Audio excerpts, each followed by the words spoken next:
timbulnya cakap-cakap di kalangan umat Islam yang menghina hukum agama mereka sendiri secara jahil. Dan orang-orang UMNO jangan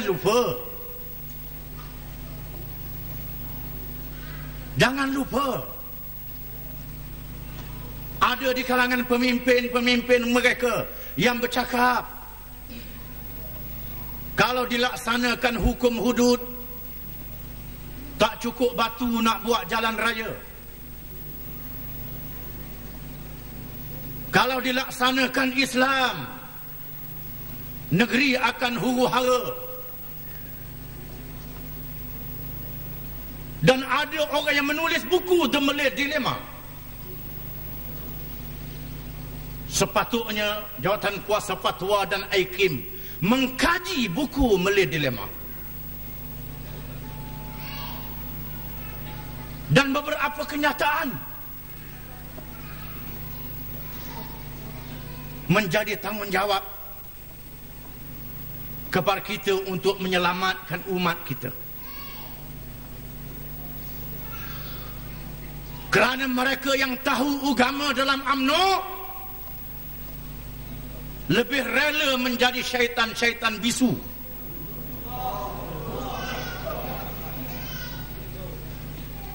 Tidak bersedia untuk menegur dan menasihati pemimpin-pemimpin mereka.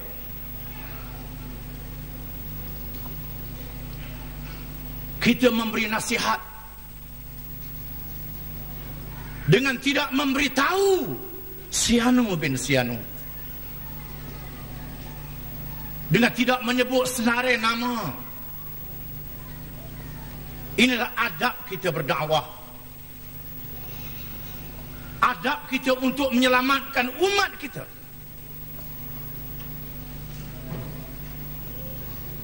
Tapi ada orang yang bersikap macam orang buta yang mahu menyeberangi jalan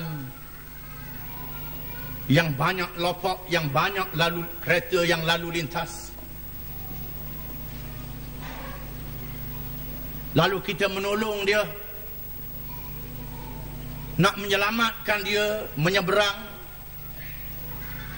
supaya tidak jatuh dalam lopak, tak dilanggar oleh kenderaan. Tiba-tiba kita yang dimarah.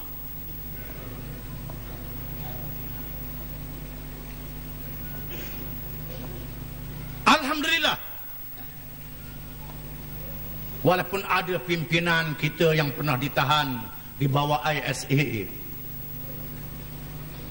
daripada isu kafir mengkafir tahun 60-an. Bahkan ada orang-orang PAS yang menjadi korban pembunuhan. Peristiwa Memali tahun 84. Peristiwa di kampung Tok De, Kuala Terengganu tahun 82. Seorang PAS telah menjadi mangsa dibunuh. Peristiwa Lubuk Merbau, orang PAS dibunuh. Sila sebut nama orang UMNO yang dibunuh oleh orang PAS. Siapa dia?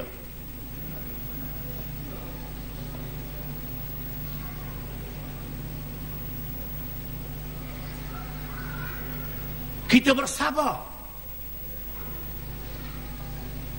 dan kita mengajak mereka supaya berbincang secara ilmu, bermuzakarah. Bukan berdebat, bermuzakarah. Di tahun 80-an, di masa PAS dipimpin oleh almarhum Tun Haji Yusuf Rawa, pernah rombongan daripada pertubuhan-pertubuhan Islam menemui pimpinan PAS, berbincang, dan dicadangkan supaya diadakan muzakarah. Golongan yang tahu agama dalam UMNO tidak bersedia untuk bermuzakarah.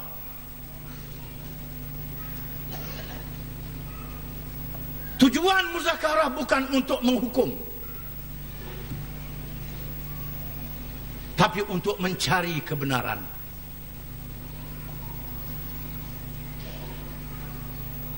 Untuk mencari yang hak.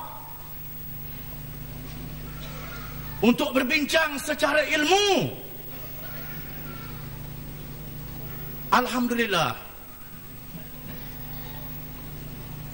Saya rasa sejak tahun 82 sehingga sekarang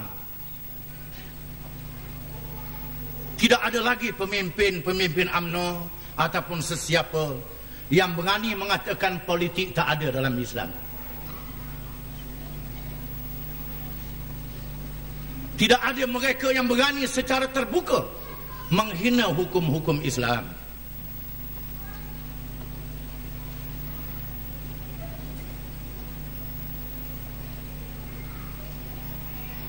Sepatutnya UMNO sedar diri.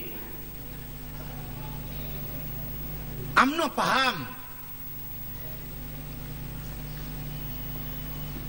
UMNO adalah sebuah parti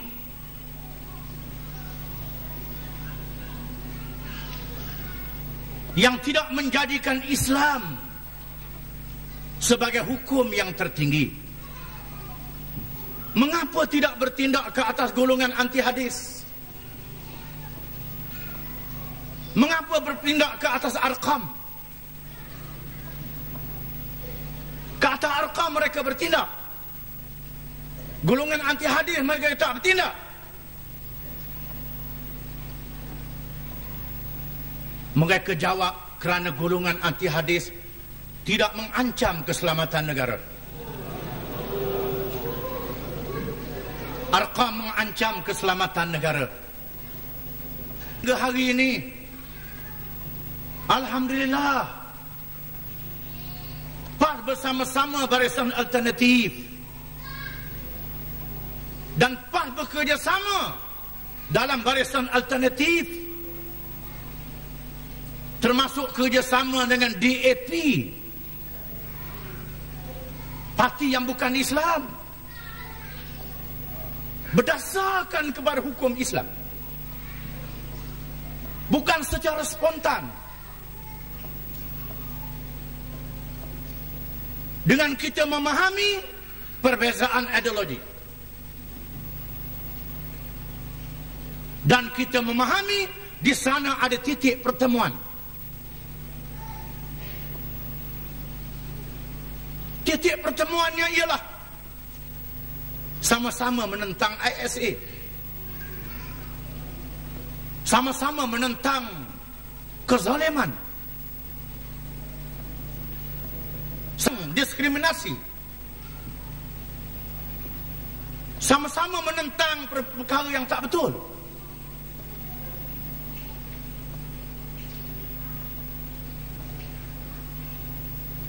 Walaupun di sana ada perbezaan ideologi,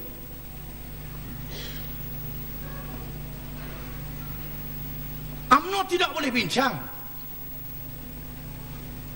seperti yang kita lakukan dalam Barisan Alternatif. Macam mana UMNO nak bincang? Sama-sama UMNO pun bergaduh.